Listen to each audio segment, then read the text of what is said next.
Archaeologists were looking for the long-lost tomb of Cleopatra when they found something that seemed too good to be real. Roughly 43 feet underground beneath a ruined Egyptian temple, there was a perfectly straight tunnel, carved through solid sandstone. The tunnel is over 4,200 feet long, and so precise that experts called it a geometric miracle.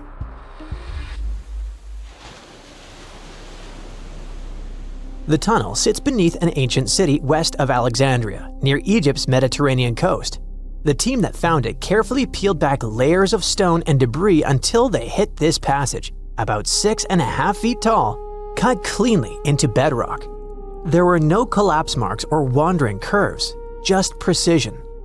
If you've ever tried to drill a straight hole into a wall at home and failed within seconds, imagine doing this underground for nearly a mile. Ancient builders had no GPS, no lasers, no modern surveying tools. Yet, this tunnel stays remarkably level over its entire length. That means they understood gradients, angles, and distance in a way that goes far beyond stack stones and hope. Engineers today rely on machines to maintain that kind of accuracy underground.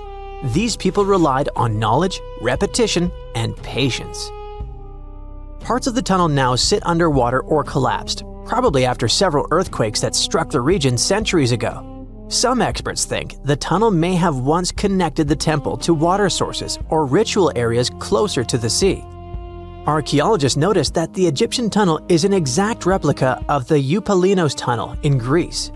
It's believed to be one of the most important engineering achievements of antiquity, which only makes the Egyptian tunnel more special. Underground passages in ancient Greece linked temples to sacred springs. Back in ancient times, people moved through space in specific ways, underground and above, to reenact myths and journeys of gods. A tunnel like this could represent a path to the underworld, rebirth, or divine transition. Nobody would invest this much effort in construction just for decoration. Plus, in earlier digs at the site, archaeologists pulled up all kinds of artifacts, including coins with the names and faces of Cleopatra VII and Alexander the Great. They also found figurines, statues of deities, a mummy with a gold tongue, and even an entire cemetery packed with Greco-Roman style mummies. The perfect geometric tunnel isn't an isolated flex. Not far away, underwater archaeologists off the coast of Alexandria uncovered something that sounds like it belongs in a royal travel documentary. A 2,000-year-old pleasure boat that once glided along the Nile. And this wasn't just another fishing vessel or cargo barge. It likely stretched over 115 feet long and 23 feet wide, and had a decorated cabin, plus around 20 rowers, which turned the river into a moving palace. This isn't speculation pulled out of thin air. An ancient Greek geographer named Strabo wrote about these exact boats around the 1st century BCE. He described lavish vessels used by royalty during festivals and ceremonial outings in Alexandria. For years, historians treated that as a poetic exaggeration. Then, this wreck surfaced, and suddenly, Strabo sounded less like a storyteller and more like a witness. Even ancient art backs it up. The Palestrina mosaic from Italy shows richly decorated boats floating down the Nile. They match both the texts and the physical evidence almost perfectly. Inside the wreck, archaeologists found something small but incredibly human. Graffiti scratched into the wood in Greek. Just writing left behind by someone who stood on that deck 2,000 years ago. Researchers haven't fully decoded the text yet, but its existence alone matters. It tells us this wasn't just a floating symbol of power. People lived on it. It was sort of like a modern luxurious yacht, and the Nile was like a highway. All types of vessels with passengers were moving back and forth, visiting friends, carrying their goods for trade, doing business, and, of course, going on pleasure cruises. The location of the pleasure boat makes the story even better. The boat sat near the temple of Isis on Antirodos, an island that once hosted royal and religious buildings before earthquakes and rising seas erased it from the surface. That temple collapsed around 50 CE, and researchers believe the boat may have sunk during the same disaster. Another recent find that has to do with life on the Nile is the lower part of the massive worship complex about 10 miles southwest of Cairo. It connects directly to an upper temple dedicated to Ra, the Egyptian deity of the sun. The newly excavated part is a 4,500-year-old valley temple. The upper temple sits on higher ground, and archaeologists excavated it years ago. The valley temple is closer to the Nile, and it's connected to the upper part by a causeway. A German Egyptologist actually started excavating part of the temple back in 1901, but the groundwater sat much higher then, and he had to stop. Now, the groundwater level is lower, and a modern team has managed to excavate about half of the Valley Temple since 2024. Once they got in, archaeologists uncovered the remains of a columned entrance portico. Then they found blocks carved with a calendar of religious events, almost like an ancient public schedule. The text includes feasts for Sokar, a falcon-headed deity linked to Memphis, which was a major capital during the Old Kingdom, plus the Festival of Min, a fertility deity, and even the Procession of Ra. The calendar blocks all showed up around the entrance portico area, which most definitely means that the outside facade of the temple displayed this long feast calendar publicly. That's why archaeologists think this might be one of the earliest examples of a true public calendar ever found. A literal event list for an entire community, built into the architecture. On top of that, the team found dozens of decorated blocks covered in inscriptions that named a pharaoh who ruled around 2420 to 2389 BCE and had the temple built. This temple shows how people moved through ancient Egypt. Because the upper temple handled the main worship, but the valley temple made the whole place accessible. It acted like the landing area for boats coming in, either directly from the Nile or more likely from one of its side channels. So instead of hiking across desert terrain, visitors could arrive by water, step onto the temple's landing stage, enter through the valley temple, then head up the causeway ramp toward the upper temple on the hill. After about a century of use, researchers found that the valley temple had been repurposed into a residential area. And the best part is, what they found from that era: 2 wooden pieces used for playing Chanet, an ancient board game. Chanet shows up at other Egyptian sites too, including King Tutankhamun's tomb, but nobody fully agrees on the rules today. Some discoveries in Egypt create new mysteries instead of solving the old ones. Earlier in 2025, archaeologists announced the discovery of the first pharaoh's burial found in or near the Valley of Kings since King Tut's tomb in 1922. The newly found tomb of Thutmose II flooded almost immediately after burial. Ancient officials rushed in, removed the mummy and most of the grave goods, and hid them somewhere else. The weirdest part is that an alabaster ointment jar inside the tomb links the burial directly to Hatshepsut, Thutmose II's wife and half-sister.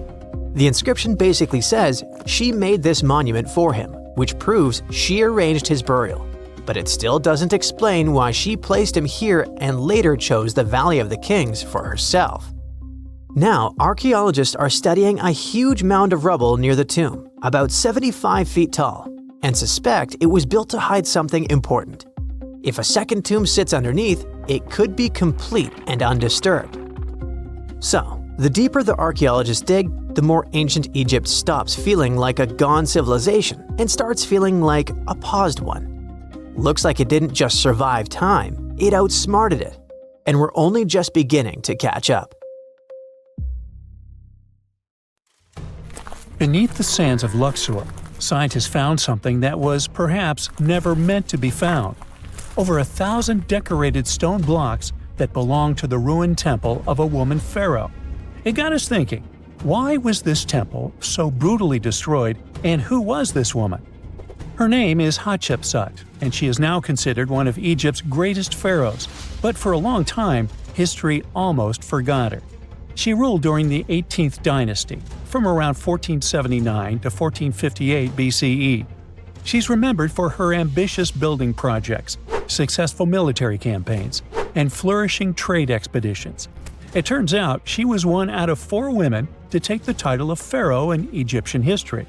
The next woman would have to wait for 1,500 years to reign, and that woman we know as Cleopatra.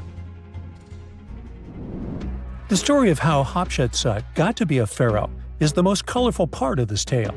As far as most dynastic rules go, it's usually men that are first in line for royal thrones. In Egypt, that was the same. That's why, when Pharaoh Thutmose I had a daughter as his firstborn, that was a big no-no as far as his succession line went. A few years later, Pharaoh Thutmose I passes away.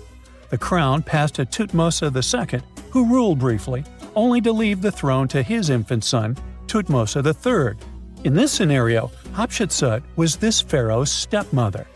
So what happened was that Hatshepsut served as advisor to her stepson, since he was too young to rule on his own. But after 7 years, she made an unprecedented move. She decided to seize power and declared herself Pharaoh of Egypt.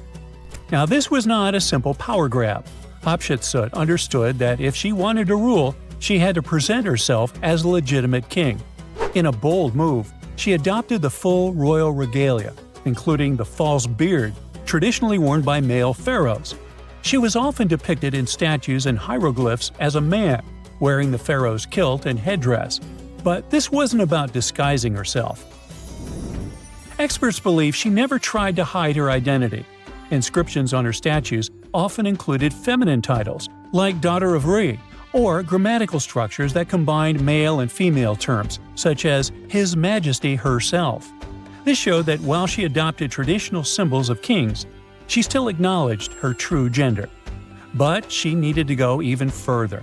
To legitimize her rule, she crafted an elaborate origin story. She claimed that the deity Amun himself had visited her mother in the form of her father, Thutmose I, and that she was his divine daughter. Now this was no small claim, since pharaohs were seen as deities on earth. By aligning herself with Amun, she strengthened her right to the throne. In temple carvings, she depicted this divine birth with Amun, presenting her as his rightful heir. These narratives weren't just mythology, they were tools, ensuring her position remained unchallenged. Hatshepsut also took a new name, Ma'at Kari, which translates roughly to "Truth is the soul of the sun god." The word Ma'at was central to Egyptian beliefs. It represented order, justice, and divine balance. Pharaohs were expected to uphold Ma'at to ensure Egypt's stability. By calling herself Ma'at Kari, Hatshepsut was likely reinforcing that she was a legitimate and rightful ruler. Her reign was truly great. She led Egypt into an era of peace and prosperity, launching massive building projects and restoring temples across the kingdom. Her most famous achievement was the construction of her temple at Deir el-Bahari, a pretty impressive architectural masterpiece carved into the cliffs of Luxor. Hatshepsut initiated one of the most ambitious construction projects in ancient Egyptian history, commissioning monuments, temples, and obelisks to immortalize her reign. It's argued that she continued with the construction of the Avenue of the Sphinxes, a grand road lined with statues leading to the Karnak Temple. For many, her shining architectural achievement was the towering obelisk she had carved from single pieces of granite. One of these, weighing over 320 tons, still stands today. Now, beyond building, she expanded Egypt's influence through trade. She sent an expedition to the mysterious land of Punt, believed to be modern-day Somalia or Eritrea, bringing back riches like gold, ivory, and exotic animals. Her fleet of ships sailing the Red Sea marked the first recorded trade mission of its kind, establishing economic ties that would benefit Egypt for generations. Yet, for all of her success, something strange happened after Hatshepsut passed away. Her successor, aka her stepson Thutmose III, who had been overshadowed by her rule, took a drastic step. He ordered her name to be erased from history. Her statues were defaced, her inscriptions chiseled away, and her achievements credited to other rulers. It was as if she had never existed. Some believe Thutmose III wanted to reclaim his rightful place as pharaoh, while others suggest that later rulers, uncomfortable with the idea of a female pharaoh, sought to restore traditional male dominance. The story gets even more tragic. The power struggle between stepmother and stepson continues, since, even after her passing away, Thutmose III built his own temple right next to Hatshepsut's at the Valley of the Kings. But he built his temple with one deliberate modification. His monument was built 11 feet higher than hers. Mind you that this was no accident. It was a symbolic statement. He wanted to overshadow her legacy. But history had other plans. Hatshepsut's legacy started to be rediscovered in the 19th century, and it was only through careful archaeological investigation that her reign was properly recognized. Today, Hatshepsut is remembered as one of Egypt's greatest pharaohs. Her reign, once erased, has been reconstructed through constant archaeological discoveries, proving that her power and influence could not be so easily forgotten. Her resting place had been hidden in plain sight, her body removed from its original chamber in an effort to erase her from history. This final piece of evidence cemented her legacy, proving that even attempts to erase a pharaoh could not really do it.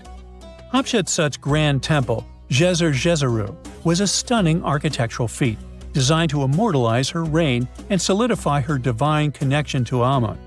But after her death, her successor, Thutmose III, launched that calculated effort to erase her legacy, and parts of her temple were dismantled. Historians still debate why. Was it a dynastic power move, an attempt to restore traditional male rule, or a bid to strengthen Thutmose III's claim to the throne? Maybe he was just a jerk. Whatever the reason, the destruction wasn't immediate. It happened decades after her death, suggesting it might not have been a personal revenge but a broader political strategy. Yet, despite these efforts, her temple endures, and so does her story, a defiant echo of Egypt's first great female pharaoh. Let's travel through space and time to another place. Dashur, Egypt, is known to be home to several resting places of people from ancient Egypt. In the year 2017, scientists uncovered a long-lost pyramid. They quickly called the Ministry of Tourism and Antiquities because they suspected it was going to be a big deal. Unlike most pyramids that were found in the area, this one was completely sealed. Lifting the capstone was a delicate process. When they finally managed to open the pyramid, they expected to find an undisturbed chamber. Instead, it was chaos. The place had been looted, and the personal items of the person that had passed away were scattered all over. But in the middle of the wreckage, they found a chest. Using the latest scanning technology, they managed to read the damaged hieroglyphs on its surface. What they found was unbelievable. The name inscribed there was as clear as day: Princess Hatshepsut. Ooh. The discovery made in 2017 also opened up a lot of questions. After further analysis, scientists discovered the remains belonged to another Hatshepsut. It belonged to a princess that lived during Egypt's 13th dynasty.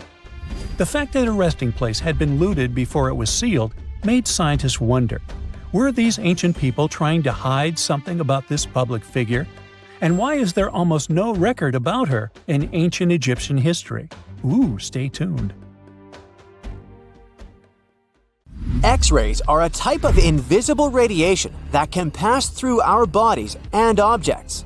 They're very important in the field of medicine because they allow doctors to see inside our bodies without having to perform surgery. Now, let's dive into how X-rays work.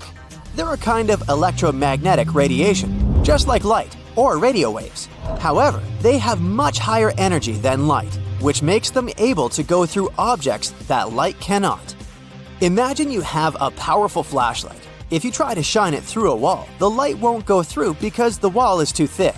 But these rays have enough energy to go through walls and even our bodies. The discovery of X-rays happened by accident in the late 19th century. A scientist was experimenting with cathode rays, which are a type of radiation.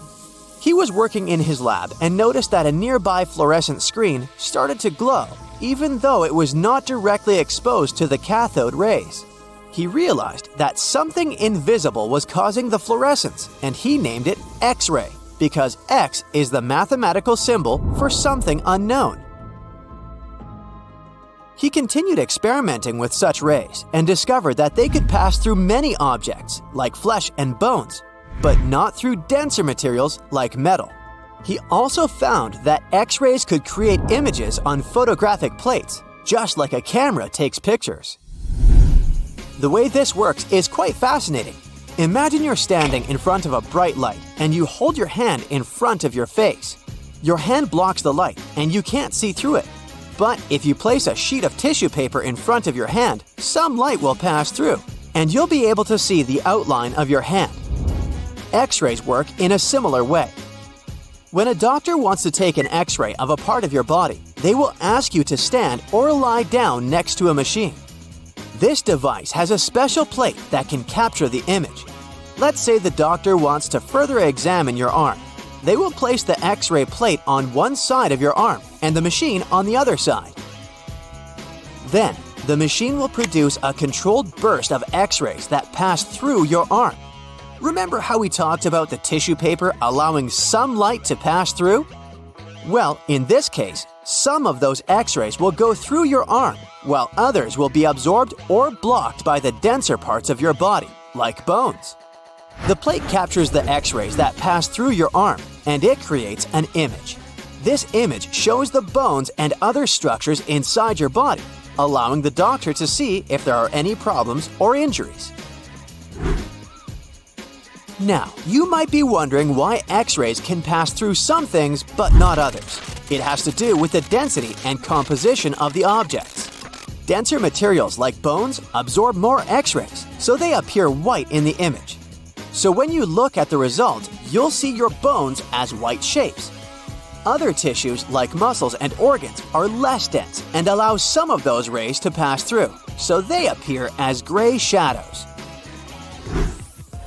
What if I told you there's a whole new way you can peek inside objects, but without using X-rays? I'm not talking about magic powers. Take a comfortable seat while I explain what mugography is. This fascinating scientific technique allows us to see inside objects and even beneath the Earth's surface using a special type of particle called a muon. These elementary particles are very similar to electrons, but they're much heavier. They are created high up in the Earth's atmosphere when cosmic rays, which are particles coming from space, collide with the air molecules. Now, muons are special because they can pierce through different materials. They can pass through rock, soil, and even buildings. Scientists realized this potential back in the 1950s when they were studying cosmic rays and noticed that some of the particles could pass through thick materials. The first muography experiments took place in the 60s. Specialists discovered that muons can be detected using special devices called muon detectors. These detectors are usually placed underground or in specially designed laboratories to shield them from other particles and background radiation. Now let's dive into how muography actually works.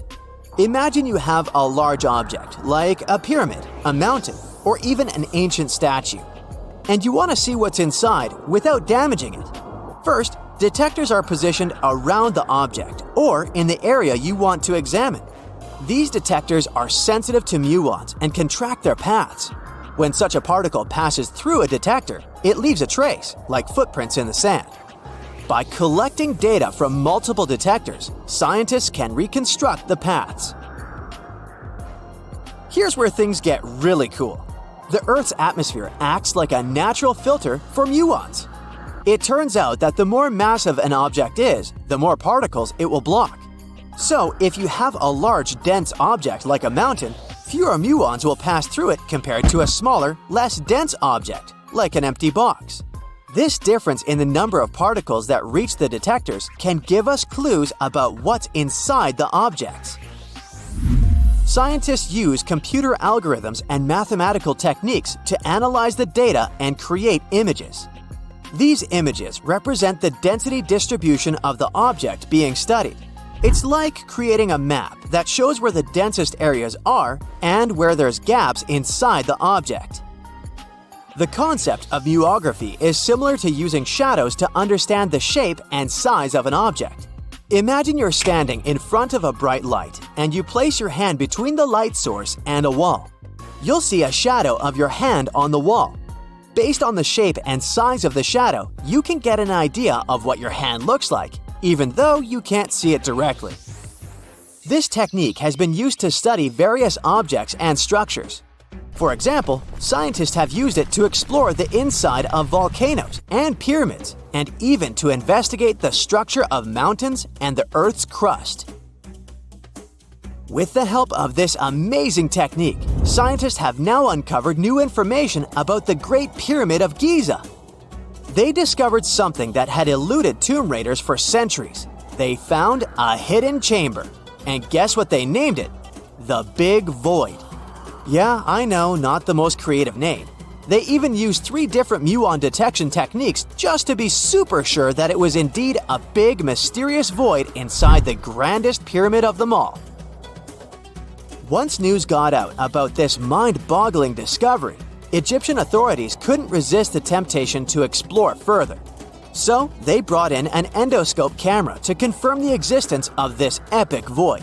So they inserted a camera through one of the openings underneath the entrance, and voila! It revealed a corridor. More so, the corridor had a chevron ceiling. I can't help but imagine the ancient Egyptians using it as a cool dance floor. Another team of scientists decided to take another shot at scanning this newfound void. According to them, the Great Pyramid of Giza is a pioneer in the pyramid game. It used a technique called chevron to cover internal structures and keep them from collapsing. Now, why did the ancient Egyptians build this corridor and the grand void it leads to? One theory suggests that the corridor was built to relieve pressure inside the pyramid. Another theory says that the void could be a result of the pyramid's construction process. It could have been an internal ramp used to move roof blocks into position, and then it was left there or filled loosely with rubble. According to other enthusiastic explorers, there might be another burial chamber waiting to be discovered. They believe that the pyramids were built with a dash of randomness in the construction process. As the builders worked their magic, they realized that some chambers wouldn't be able to handle the weight of a majestic sarcophagus. So they made adjustments on the fly, creating new plans as they went along. Hey, I bet you didn't know that trees used to grow in the middle of Egypt's barren, sun-roasted Sinai desert. It's true. If you can't picture it, I don't blame you. But archaeologists have recently stumbled upon a tree-lined boulevard. Yep, an actual green avenue, leading to a massive ancient fortress. No, this isn't some mirage or an overactive imagination, although I do have one.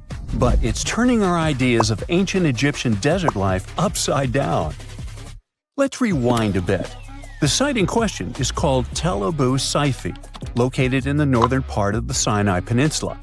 For a long time, it was known as a dusty archaeological footnote, the home of ruins from the Ptolemaic and Roman periods.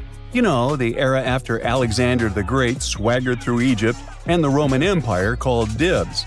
But recently, Egypt's Ministry of Tourism and Antiquities decided to give it a fresh dig. And what they found out turned to be more than just a forgotten outpost. We're talking about a full-on military fortress with defensive trenches, paved roads, lime kilns, barracks for soldiers, and even room for their families. A whole bunch of living quarters right in the middle of a desert doesn't feel very homey until you remember our star, the unexpected Green Avenue. This road was over 300 feet long and 36 feet wide, as long as an American football field, paved with limestone slabs and lined with more than 500 clay planting pits. These weren't for show, they held actual trees, creating a shaded tree-line entrance straight to the fortress. Imagine walking through that, the sun blazing overhead, and suddenly, blessed shade. Ooh. Now, that's not just a grand entrance, that's an ancient red carpet, or maybe a green one. But this wasn't about curb appeal. The existence of hundreds of trees in a desert landscape over 2,000 years ago tells us something big. You see, the Ptolemaic Egyptians weren't simply good at building monuments, they were also masters of water management. In a place where rainfall is rarer than a selfie with a pharaoh, they somehow found a way to grow rows of trees. Now, let that sink in. To irrigate that many trees in a desert, they must have had a sophisticated irrigation or water transport system, something capable of moving and distributing water efficiently in this harsh climate. Maybe they channeled groundwater, or maybe they captured seasonal rain, or maybe ancient sprinkler systems. Okay, maybe not that fancy. But still, it's clear they were ahead of their time. Here's the thing, we already know the Egyptians mastered water control. They harnessed the Nile with ditches and canals to feed distant fields. So irrigation wasn't exactly a mystery to them. They had the skills and the knowledge. And sure, scientists still debate what the Sinai climate was like 2,000 years ago, but many believe it may have once been greener. After all, take one look at those dramatic mountains and rocky landscapes, shaped and sculpted as if by brute force of ancient rivers. And it's hard not to think that water once played a bigger role out there. Plus, archaeologists have found tons of evidence showing that Ptolemaic Egyptians cultivated fruits, vines, and trees on a large scale. In other words, growing a forest in a desert might feel wild to us, but to them, it was just another Tuesday. And now, this green avenue is making archaeologists wonder, what if similar irrigation systems were used elsewhere, say for transporting the enormous stones used to build the pyramids? There's already a theory that ancient rivers or human-made canals helped move those stones. And the Tel Abu Saifi discovery? Well, it might just be the missing puzzle piece. This isn't just a dream. Back then, rivers were like highways, power grids, and cargo trains of the ancient world, all rolled into one. Egyptians used them for everything: irrigating crops, trading goods, powering industry, and even mobilizing for war. If you were doing something important, odds are it involved a river. But wait, it gets even better. Excavations revealed deep defensive trenches, like ancient moats, dug more than 6 feet deep around the fortress. Those weren't just muddy ditches. They were part of an elaborate defense system designed to be filled or bridged to control access. Think of it as ancient Egypt's version of a retractable security gate, minus the hydraulics. And while the trenches were keeping intruders out, life inside the fortress was bustling. Remember how we said archaeologists had found military housing units? It turns out soldiers might have lived there with their families. So this wasn't just a barracks, it was a thriving community, with meals, routines, kids playing, and probably a whole lot of ancient gossip flying around the dinner table. In addition to all the military stuff, researchers found 4 massive lime kilns used to produce quicklime, an essential ingredient for making construction mortar. These kilns are a big deal because they suggest that during the later Roman period, Tel Abu Saifi turned into an industrial hub. It was like the Home Depot of ancient Egypt, churning out materials to build and repair buildings. But here's where the plot thickens. Underneath all of this, beneath the roads, the trenches, the kilns, archaeologists found the corners of an even older structure, a mystery building. Could it be the remains of a third, much older fortress? Or an ancient cemetery or lost city? Nobody knows yet, but one thing's clear, this story isn't over. Honestly, this might be the coolest archaeological cliffhanger of the decade. So, what does this all mean? Well, for starters, it challenges everything we assumed about desert life in ancient Egypt. For the longest time, deserts were thought of as natural barriers, dry, deadly, and empty. But this find suggests that the desert might have once been green and full of life, not because the climate was dramatically different, but because the Egyptians were incredibly good at bending the environment to their will. They didn't just survive in the desert, they transformed it. It also adds fuel to the fire in the age-old debate about ancient Egyptian tech. If they could build a fortress with tree-lined roads, moats, irrigation, and industry in the middle of the Sinai, is it really such a stretch to imagine they could engineer water channels to move pyramid stones? Forget the Ancient Aliens TV show. Sure, it's entertaining, I'll give you that, but it makes us forget something crucial. Those people were brilliant. A lot of what we call modern technology is recycled ancient ingenuity. And who knows how much knowledge we've lost over time. Meanwhile, the dig continues. Scientists are now mapping the entire Tel Abu Saifi site, trying to piece together how all the structures connect. Some want to analyze soil samples to find traces of old tree roots and maybe even figure out what kinds of trees once grew there. Imagine if they were date palms. We might be looking at the world's oldest snack lane. You already know that the implications of the discoveries don't stop with history books, right? This kind of discovery has modern relevance too. Our world is going through a lot of change, with crazy weather and huge heat waves. So maybe we should be asking, what can we learn from ancient civilizations that once made the desert bloom? If nothing else, Tel Abu Saifi reminds us that the ancient Egyptians were more than just pharaohs, pyramids, and mummies.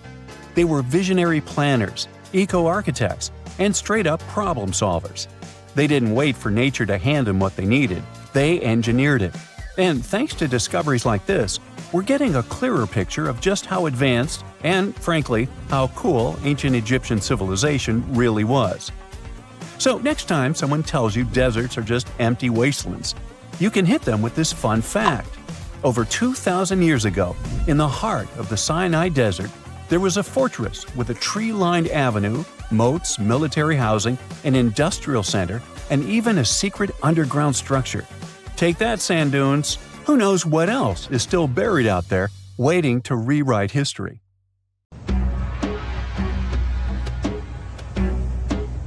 This is not a dune set. This is a very real desert in Niger. Jado was probably built by the nomadic Sao people and is filled with ksars, which are fortified houses made of salt and clay, with giant walls and secret passages. Located deep in the desert, it was once a vital stop for trans-Saharan caravans, but is now a hotspot for smugglers and bandits. The site has been off-limits since 2002 due to its dangers. The origin of the ksars remain a mystery. No archaeological studies have been conducted, leaving many questions unanswered. Even today, shifting sands reveal and conceal parts of these ancient ruins, fueling local speculation about what might still be hidden beneath the desert. Speaking of connective tunnels, scientists were blown away by the discovery of lava tubes in Saudi Arabia. These underground passages form when molten lava cools down. Researchers believe that ancient nomadic groups may have utilized these tunnels to survive the super harsh desert climates. While excavating the tunnels, archaeologists uncovered artifacts, rock art, and skeletal remains. The art and animal bones show that the people who used the tunnels were probably sheep and goat herders. They're still piecing together whether these groups lived in the tunnels for extended periods or just used them as temporary shelters. The Great Pyramid of Giza has been standing for thousands of years, but it's still hiding secrets.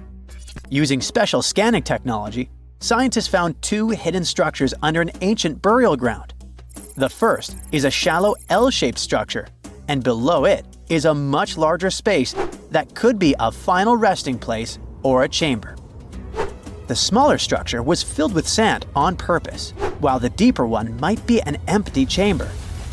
Experts believe the two are connected, possibly as an entrance leading to a secret chamber.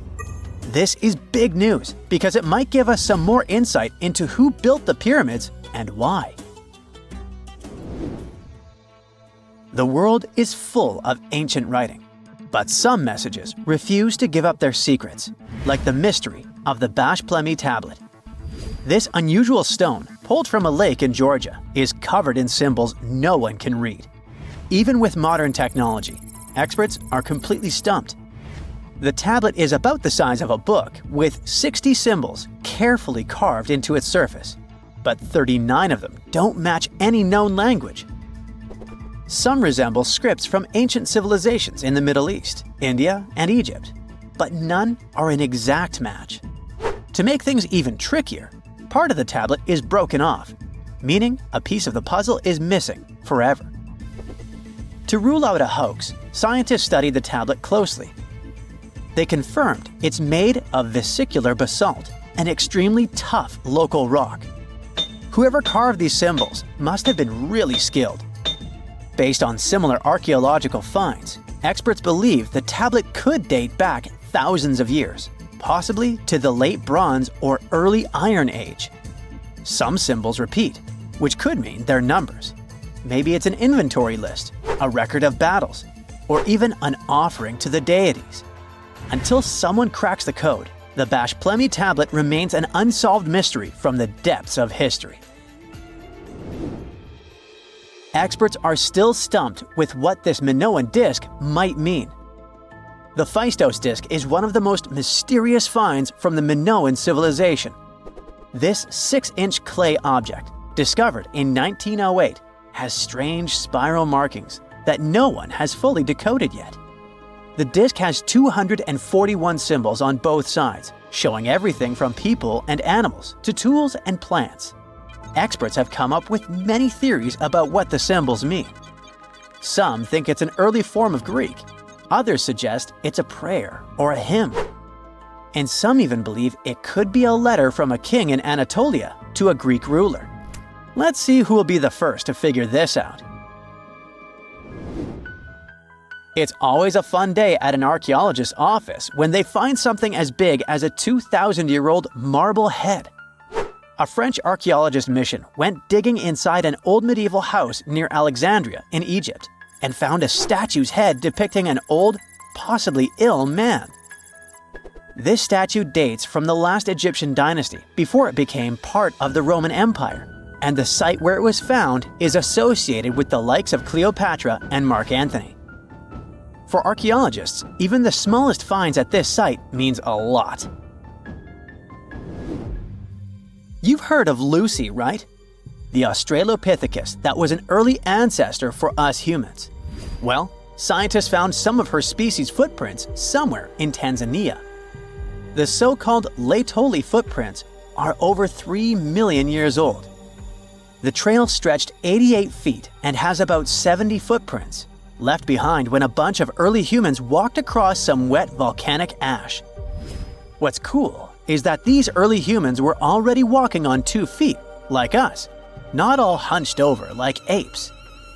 The close spacing of the prints shows they probably had short legs and a shorter stride than we do today. In an ancient Egyptian temple, archaeologists uncovered a shrine unlike any other, a place dedicated to falcons and 2 mysterious deities. One deity had a falcon's head, while the other wore a crown with a sun disk and cow horns. But the most baffling discovery was an inscription that read, "It is improper to boil a head in here." At the heart of the shrine, there are 15 headless falcons carefully arranged on a pedestal, likely as offerings to the falcon-headed deity. One theory suggests the birds were boiled first, perhaps to pluck their feathers, before being placed in the shrine, following the strange rule carved into stone. Archaeologists also found a 13-inch iron harpoon nearby. Its true purpose remains unknown, although the shrine also held remains of fish, mammals, and bird eggs, suggesting that the rituals may have included feasting. And speaking of ancient Egypt, meet Hathor. Scientists named her after the ancient Egyptian deity of motherhood, music, and singing. This wooden statue, housed at the Metropolitan Museum of Art, was thought to be just a beautiful artifact, until a surprising secret was uncovered. Using an X-ray machine, experts found a mechanical operating system inside it, with pulleys and axles connecting her shoulder to her left leg. When activated, the system made her hand raise and lower, an engineering marvel from over 3,000 years ago. The statue was created during Egypt's Middle Kingdom, around 1800 BCE, and is often compared to 19th century automata due to its advanced design. It's believed the statue was used in religious ceremonies, symbolizing Hathor's role in dance and music. An unexpected discovery happened in northern Kuwait, where a Kuwaiti-Polish team uncovered a mysterious 7,500-year-old statue. The statue features an elongated skull, no mouth, narrow eyes, and a flattened nose. This feature is thought to be an Ophidian figurine, named after the Greek word for snake, and it was likely made by the Ubaid culture, a civilization known for their pottery skills. While no one knows exactly what role this weird statue played, it might have been linked to rituals or symbolic practices. Some scientists think these figurines, found in homes or final resting places, were tied to important cultural beliefs. We couldn't mention unresolved mysteries of this world without speaking about these elongated skulls. In the deserts of Peru, researchers uncovered 5 ancient skeletons, 2 with unnaturally elongated skulls. While head shaping was common in many cultures, these skulls defy explanation. Local legends tell tales of the so-called gentiles, a mysterious race banished underground by the powerful deities. Some say this is what the skulls represent. Others think this is some type of genetic anomaly, which was confirmed after finding an infant skull, too large to be artificially shaped. For over 3,000 years, no one knew this place even existed. And then, out of nowhere, archaeologists digging near Alexandria uncovered something absolutely shocking: a forgotten Egyptian city. This place is buried under Greek ruins, hiding secrets that could rewrite the history of pharaohs and their armies. And one of the artifacts, which looks like a simple wine jug, changed everything. We thought that we already placed all the important parts on the map of ancient Egypt: pyramids, Thebes, Luxor, Alexandria. But nope, the map just got an update. The new city was a big deal, and it's about 3,400 years old. It's just been discovered at the site called Com el Nugus. This place is located west of Alexandria and tucked between the Mediterranean and a saltwater lake called Lake Mariut. This discovery raised a few eyebrows. Scientists thought that this place used to be empty and that it was only settled by the Greeks in about 332 BCE. But it turns out that people lived in Com el Nugus way before that. When archaeologists were digging through Greek ruins, they started noticing something unexpected: mud brick walls. Yep, you know, the pyramid type. That's the kind Egyptians built during the New Kingdom. These mud bricks were made from mud, clay, sand, and straw. These ingredients were mixed with water and dried in the sun, not baked. Egyptians used them for thousands of years to build houses, temples, palaces, and yes, the pyramids.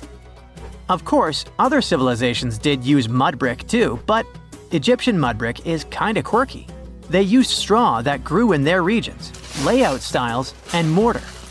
That's what helped the experts realize that Egyptians used to hang out in Com el Nugus. That alone raised eyebrows, and then they found more. An entire street layout, buried structures, and even a temple built by Ramses the Great himself. His name speaks for itself. This guy was one of the most famous pharaohs in all of Egyptian history. He ruled ancient Egypt for 60 years, fought huge battles, and just loved building tons of stuff like that temple. People loved him so much that later pharaohs literally pretended to be him or wrote his name on their buildings.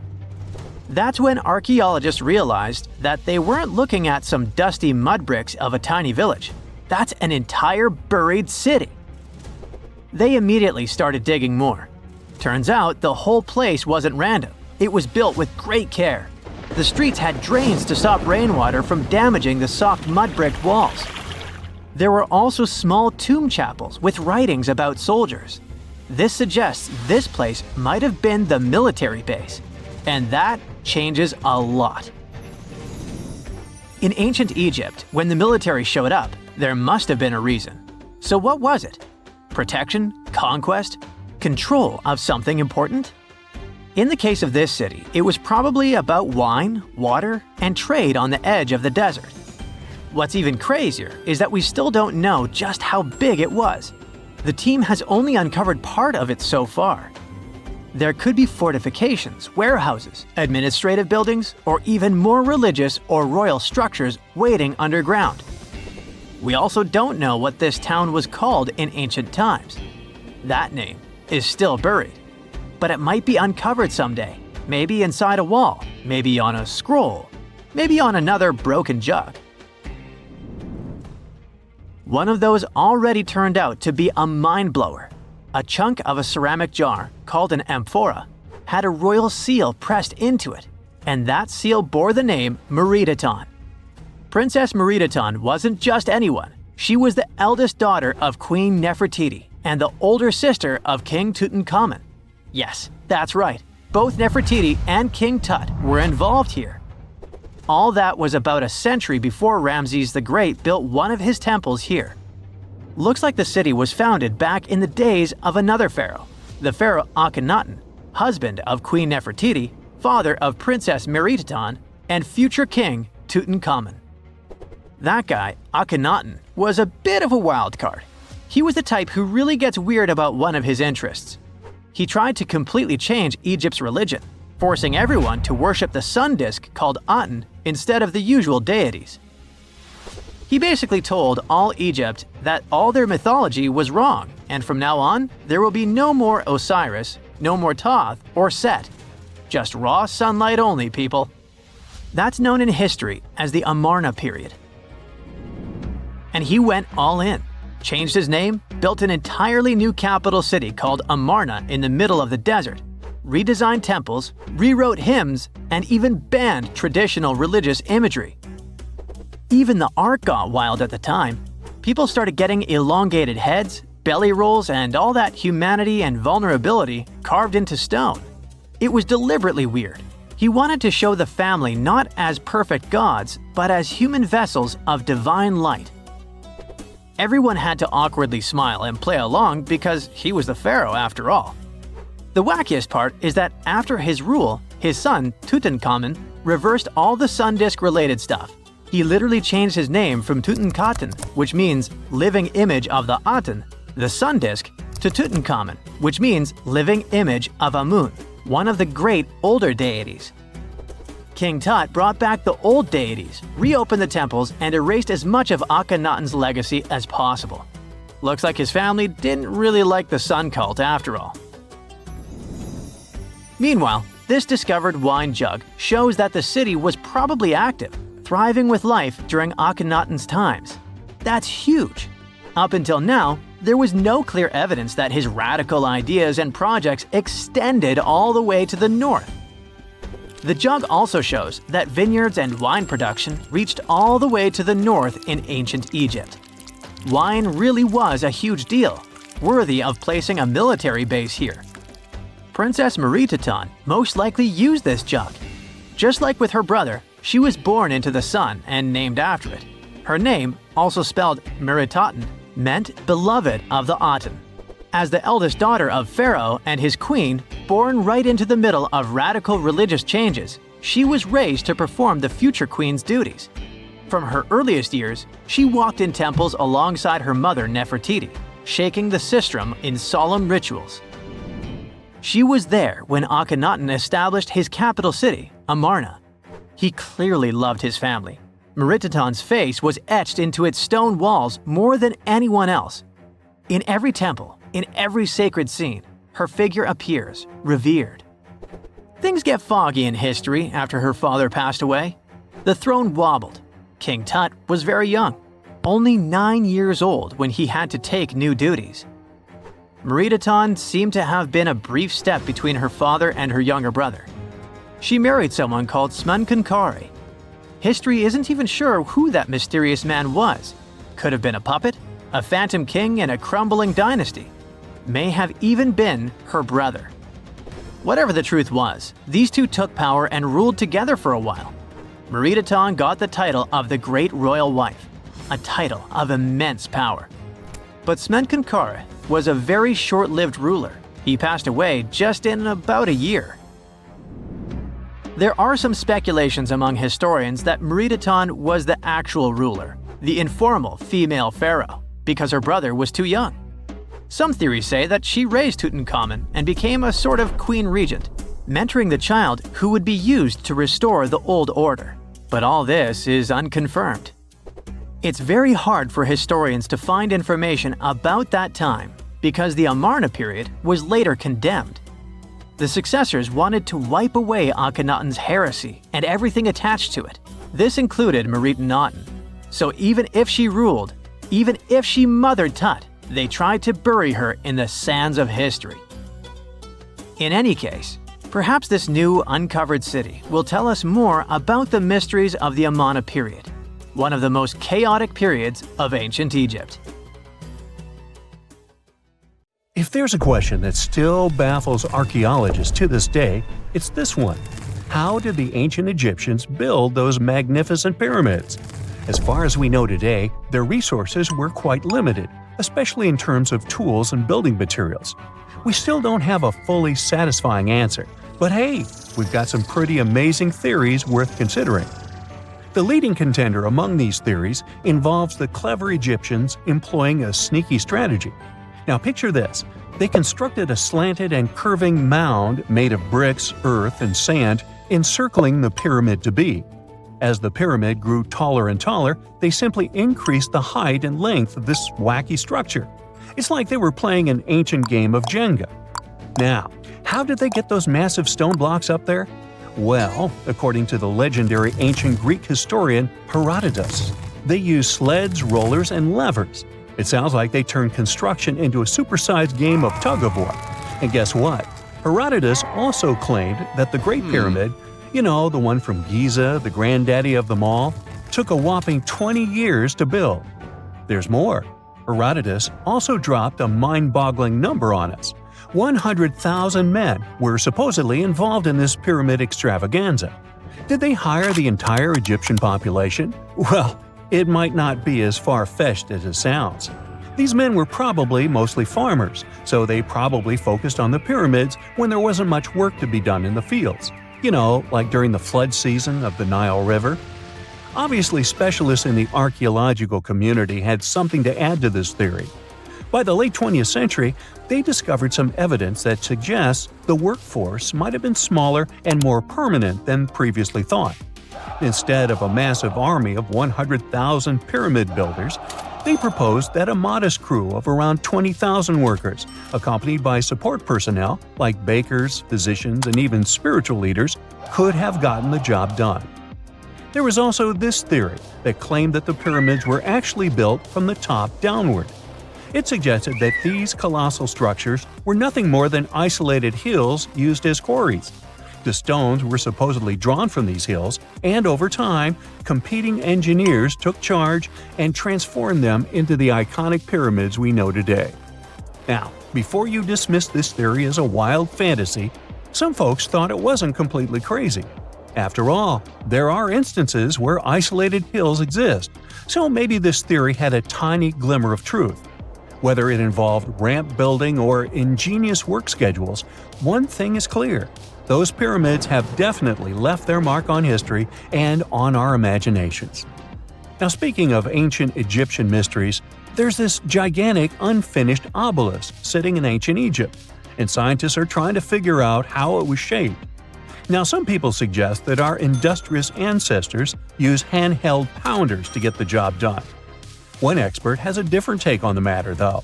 He argues that if we take a closer look at the pattern left behind by the shaping tool, we'll notice something peculiar. The walls of the trenches surrounding the obelisk display a neat and even pattern, which is pretty unlikely if they were pounded away by mere mortal hands. According to this expert, those horizontal striations are usually the result of a tool that takes breaks while removing material, leaving its mark on the surface. But wait, there's more. Imagine the tool being rocked back and forth against the trench walls, clearing away the waste to keep the trench from narrowing. Well, in that case, the tool might have left some funky horizontal striations where it was pressed against the sidewall. This sounds like some fancy technology at play, don't you think? And guess what? The dynastic Egyptians probably didn't have access to that kind of know-how. Another famous Egyptologist from way back also uncovered a bunch of core drills during his adventures. Although the actual drill bits are missing, his collection houses these particular core remnants made of limestone, alabaster, and even granite.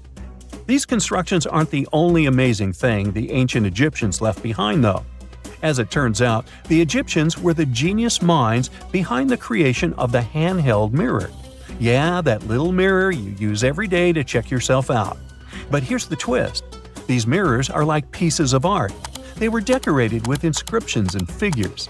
But that's not all. The Egyptians had a serious concern with their appearance. They knew the importance of personal hygiene and looking fabulous. So, in their quest for pearly whites, they invented toothbrushes and toothpaste. Dental problems were pretty common back then, and their smiles weren't exactly all white. Dentistry wasn't their strongest suit, you see. Maybe their minds were distracted by all that pyramid building. So that doesn't mean those ancient toothpaste recipes weren't amazing. One delightful concoction included rock salt, mint, dried iris petals, and pepper. Some brave dentists in the 21st century tried it out, and it worked pretty well. Ground-up ash was also used in another recipe to create a tooth cleansing paste. Mint was missing, so that didn't do much for their breath. That's when the genius Egyptians came up with the world's first breath mints. They made tablets from heated spices like cinnamon, and they mixed it with honey. Now, let's shift gears to home decor, Egyptian style. They surely took ornamentation to the next level. While the concept of decorating furniture started in Mesopotamia, the Egyptians cranked it up a notch. They went all out with different colors of ink and even developed various weights of paper. Oh, and let's not forget about those cute little area rugs we all have in our homes today. Guess who came up with the idea? Yep, the Egyptians. They used the versatile papyrus plant to make those cozy rugs. And speaking of trends, the Egyptians loved their knickknacks. They had an assortment of small figurines in the shapes of cats, dogs, and people. These statues were made from various materials, like simple sun-dried mud to the ultimate bling of gold. It all depended on how loaded you were.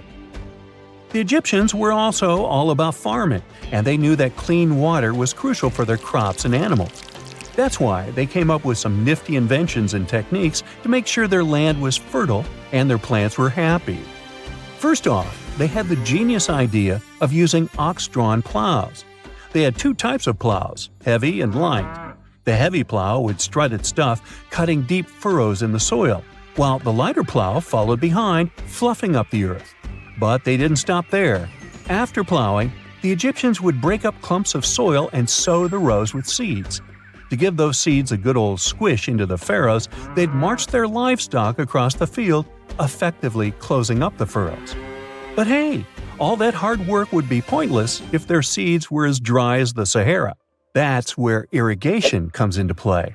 The Egyptians were so good at it that other cultures, like the Greeks and Romans, couldn't help but copy their techniques. Now let's switch gears and talk about the marvelous architecture of ancient Egypt. These folks weren't just skilled farmers, they were also architectural maestros. They built these fancy canals to carry water to farms and villages, and boy, did they know how to make those canals look pretty. Just imagine strolling along a canal lined with ornate structures. The pharaoh Ramesses the Great was quite the overachiever when it came to construction. One of his mind-blowing creations was the construction located at Abu Simbel. This building was designed so that twice a year, the sun would shine directly into it and illuminate the statues of Ramesses. And let's not forget about the corbelled arch. Without this architectural gem, we'd be missing out on some mind-boggling structures like the Great Pyramid. The Egyptians knew how to make things stand tall and proud, thanks to their engineering and construction wizardry. They built grand halls and inner sanctums that make your jaw drop. And some of these temples doubled as astronomical observatories. We know that the ancient Egyptians were talented enough to build something as grand as the pyramids, but were they also smart enough to measure the speed of light? There's a theory circulating online that says exactly that. If you look at these two numbers, you'll see that they match completely. The first one is the speed of light in a vacuum measured in meters, and the second one is the latitude of the Great Pyramid of Giza. So, was it done on purpose, or is it just a coincidence? Well, happily, we can tell you that it's actually just a coincidence, not another conspiracy thingy. The Great Pyramid is just one of the many places in the world that share the same latitude. And more importantly, even if the ancient Egyptians had somehow measured the speed of light and chosen to keep it a secret from the rest of the world, they wouldn't have used meters to put it down. Meters were only defined at the end of the 18th century. The builders of the pyramids used a different unit of measure called cubits. 1 cubit is equal to 1.5 feet. Cubit was based on the length of the arm from the elbow to the tip of the middle finger, and it became popular in the ancient world. So if they wanted to impress the rest of the world and set the pyramids at a point that matched the speed of light in cubits, they would have to build their iconic constructions somewhere in Europe. And then the Danish astronomer who first measured the speed of light in 1676 would have been really upset to know that someone had done it centuries before him. So, although they were ahead of their time in many aspects, the ancient Egyptians never measured the speed of light or used longitude and latitude to map their locations. The base of the Great Pyramid of Giza might seem like a perfect square, but it's actually an 8-sided structure, not 4-sided. Each of its 4 sides has a subtle concave indentation that splits it evenly from base to tip. The official version is that a British pilot was the first to notice it in 1940 while flying over the pyramid. He took a photograph that showed shadows highlighting these indentations. Some people think these lines are only visible from above and can best be seen at dawn and dusk during the spring and autumn equinoxes. This has led to a freaky theory that the ancient Egyptians might have designed the pyramids to communicate with something looking at them from above. Now, the Great Pyramid is one of only 3 pyramids that used to have a swivel door. It weighed around 20 tons, but they could still easily open it from the inside. Its precise fit made it nearly invisible from the outside, with no visible latch or handle. There were only slight variations in the exterior stone that gave out an opening. The other 2 pyramids with similar doors belonged to Khufu's father and grandfather. The Great Pyramid also has a hidden void at least 100 feet long that was only found in 2017. We still don't know what lies within the space, what purpose it served, or if it is the only space of its kind. Researchers used the same tech to see through cathedral walls, Mayan pyramids, and even volcanoes. It depends on a natural shower of subatomic particles called muons. They pass more easily through empty space than through solid materials. So if they arrange multiple muon detectors around a structure, scientists can map out its solid and empty areas. A team of scientists placed muon detectors inside the Great Pyramid and allowed them to gather data for months. Scientists have analyzed samples of the mortar used to build the pyramids many times. Although we know its composition, modern technology still can't replicate it. The mortar is mostly made from processed gypsum, but it wasn't used like the cement we use for bricks today. Instead, they used it to support the joints between the massive stones as they were set in place. The estimated amount they needed to construct the Great Pyramid was around 500,000 tons of mortar. The gypsum mortar is stronger than the stones themselves and has held up for thousands of years. Now, all 4 sides of the Great Pyramid are aligned with the cardinal points – north, south, east, and west. According to geologist and engineer Glenn Dash, the alignment is accurate to within 4 minutes of arc, or 1/15th of a degree. The architects managed to achieve this without modern tools like drones, blueprints, or computers. Many researchers try to explain this construction miracle. Maybe they used the pole star or the sun's shadow. Dash recently proposed a new, simpler idea. The Egyptians might have used the autumnal equinox to align the pyramids. It happens twice a year when the Earth's equator passes through the center of the sun's disk, making day and night nearly equal in length. To test his theory, Dash conducted an experiment on the 22nd of September 2016, the first day of the fall equinox.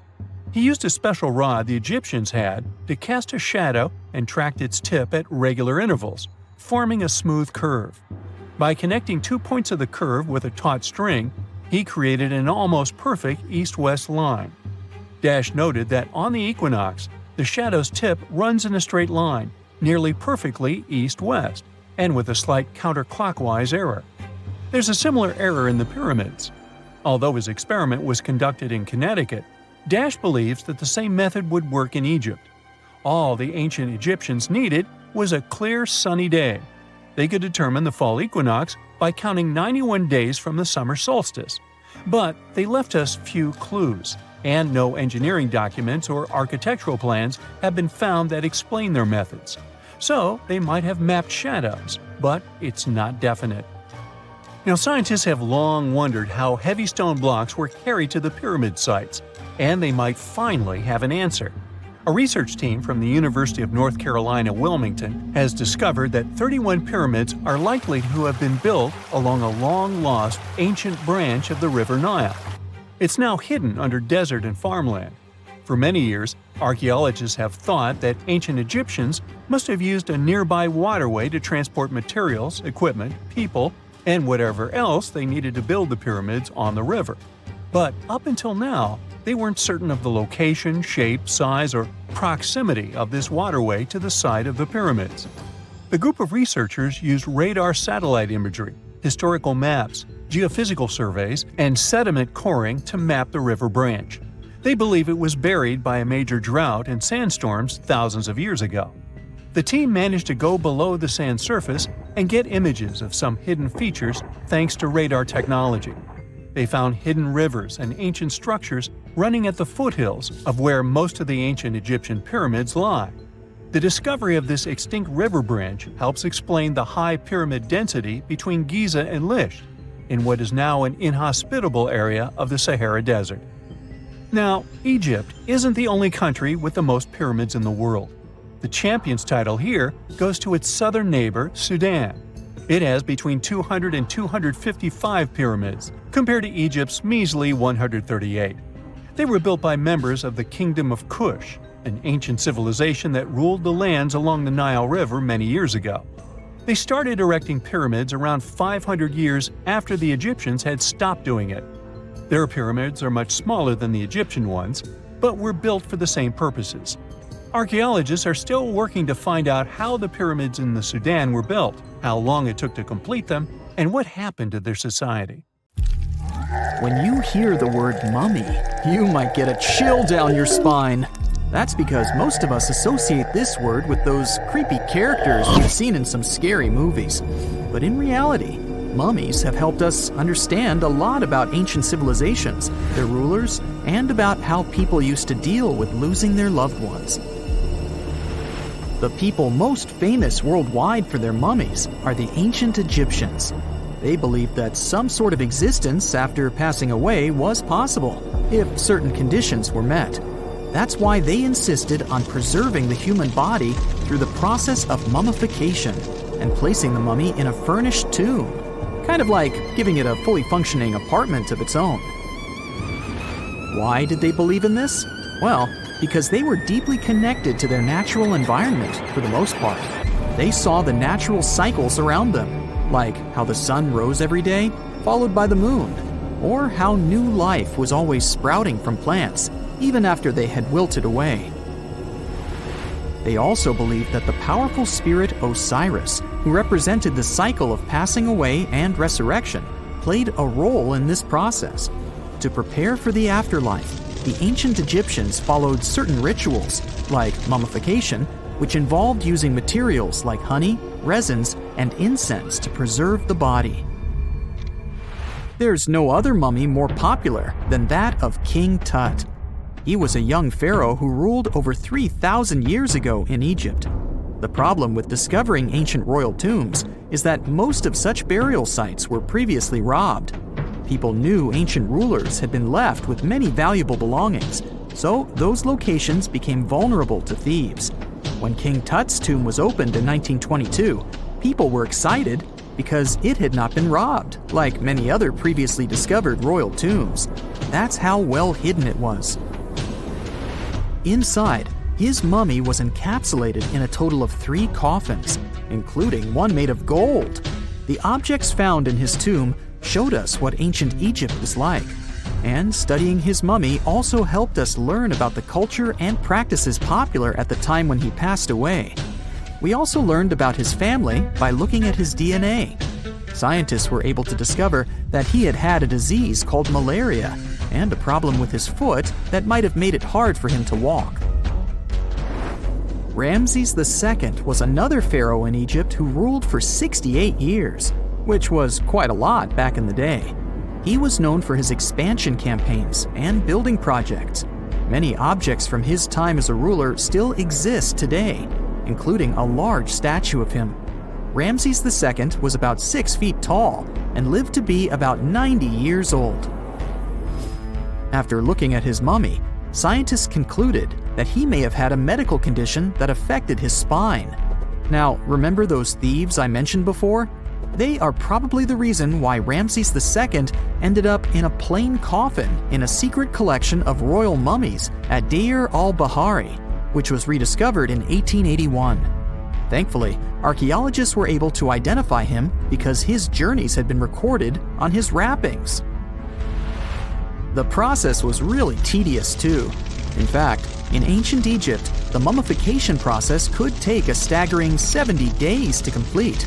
A special person would say a very specific speech while delicately handling the body and drying it out using a type of salt called natron. They also used linen and resin to make the body look more lifelike and to wrap it in cloth. The tomb was equally as important for ancient Egyptians.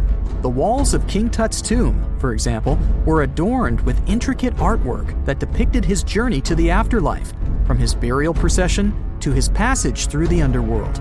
The ancient Egyptians believed that everyone made this journey after passing away, and they filled their tombs with items and paintings to help the person in their spiritual travels. Additionally, the walls of the tomb were decorated with spells from a special book, which contained a collection of poems that the Egyptians believed would help people reach the afterlife. And speaking of how important this journey was, people also placed food in these ancient tombs. In King Tut's tomb, archaeologists discovered 36 jars of vintage beverages and 8 baskets of fruit, which were believed to be left there to help him in his journey to the afterlife. The Egyptians believed that traveling to the afterlife took a really long time, so they left a lot of supplies, such as food and water, to sustain their loved ones. Pharaohs also generally had numerous luxurious garments and beautiful jewelry in their tombs to ensure that they would have a fashionable journey. These items included various types of linen clothing, such as tunics, scarves, gloves, and headdresses, as well as a lot of gold jewelry with precious stones, like bracelets, buckles, pendants, necklaces, rings, and even precious depictions of insects for protection. Some were also deposited with fans made from ivory and ostrich feathers to keep them cool in the afterlife. Some ancient rulers were even placed in their forever apartments along with boats. For example, Pharaoh Khufu built the Great Pyramid at Giza as his tomb, and a large ship was found inside. King Tut, however, was buried with multiple boat paddles, but no actual boat. Instead, he had 3 chariots and numerous walking sticks made of precious materials, perhaps indicating he'd rather travel to the beyond by land, not by water. Amongst the most interesting objects found near ancient mummies are bottles of oils and perfumes. If rulers were supposed to be fashionable, why not smell nice too, right? Also, some of them had some ancient kinds of board games, most of them made out of precious materials like gold or ivory. One of those games was called Chanet. It was very popular amongst the ancient Egyptians and very similar to modern-day chess. The ancient Egyptians may have the most famous mummies out there, but they weren't the first to invent the procedure. In fact, it all started in South America with an ancient civilization named the Chinchorro. As far as we know today, these people were the first to mummify their loved ones that had passed away. They did it somewhere around 2,000 years before the Egyptians started their own rituals. Sure, we can tell a lot about ancient rulers by studying these mummies, but until recently, we had no idea what they really looked like during their lifetime. Not so long ago, though, some very special mummy paintings were found by archaeologists studying ancient Egyptian objects. These mummy portraits are highly detailed paintings of individuals that were made while they were still alive. Such paintings were often painted on wood, as opposed to the classical portraits we all know about, which are painted on canvas. They are known for their realism and beauty, and have even been used by researchers to diagnose diseases by comparing them to the corresponding mummies. Some of these portraits also include depictions of jewelry, which was later found on the mummies. The recent discovery of these mummy portraits in Central Egypt is significant, as it marks the first time in over a century that such paintings have been found. Mummies appeared all around the world naturally, too. Mummification can occur without people intervening because of natural conditions, like extremely cold or hot environments, places with a lack of oxygen, or accidental exposure to chemicals that preserve the body. These conditions don't allow bacteria to grow, resulting in the body remaining more or less intact. Famous Otzi was one of these mummies. We know today he was a man who lived around 5,000 years ago in Europe. But upon his discovery in the Alps in 1991, Austrian authorities initially believed that he was a modern mountaineer because of how well preserved the body was. However, after the Iceman was removed from the glacier, it was determined that he was actually from the Copper Age. During the early 1920s, the world was mesmerized by King Tut.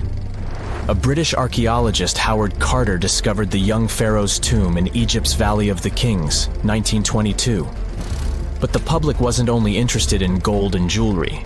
The press wrote about the curse of the pharaohs, but was it true? Was an ancient curse really the reason everyone entering the pyramids lost their lives?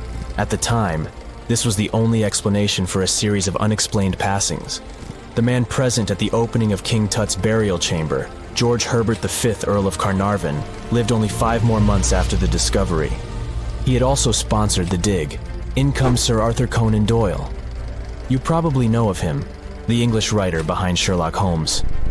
He claimed that an evil elemental caused the explorer's demise. He must have been joking, right? Unfortunately, no. The newspapers continued to blame the pharaoh's curse after every Egyptologist left this world. These are the scientists who study the ancient cultures of Egypt. The archaeologist who opened King Tutankhamun's tomb passed away full 17 years after the discovery. The reason for it wasn't a secret: Hodgkin's disease. Yet again, journalists around the world wrote of a curse. This was getting ridiculous. But science must have had a rational explanation, right? Well, it did. And that explanation was common mold. Harmful fungi, Aspergillus, can survive for ages in sealed tombs. When humans inhale them, there's a high risk of infection in people who have a weakened immune system. Today, doctors believe this is what happened to the unfortunate explorer more than a century ago. Scientists now know that this type of fungi grows especially well on grain. And King Tut's tomb was full of offerings in the form of baskets full of raw grain and bread. Researchers discovered other varieties of fungi on ancient Egyptian mummies. These molds can easily cause some nasty consequences for humans. The danger of rotting organic material is real. Just look inside your fridge. Any food leftovers you have there start to go off after just 3 to 4 days. You can imagine what happens to food in a sealed chamber after thousands of years. Food is just one kind of organic material. There is also wood. If you expose it to water or even moisture in the air, it starts to deteriorate. You don't have to travel to Egypt to see the effects of this process. Any abandoned building in your neighborhood can serve as an example. When a piece of wood gets wet and has no way of drying out, there is going to be damage. From fungi to wood-boring insects, the list is long.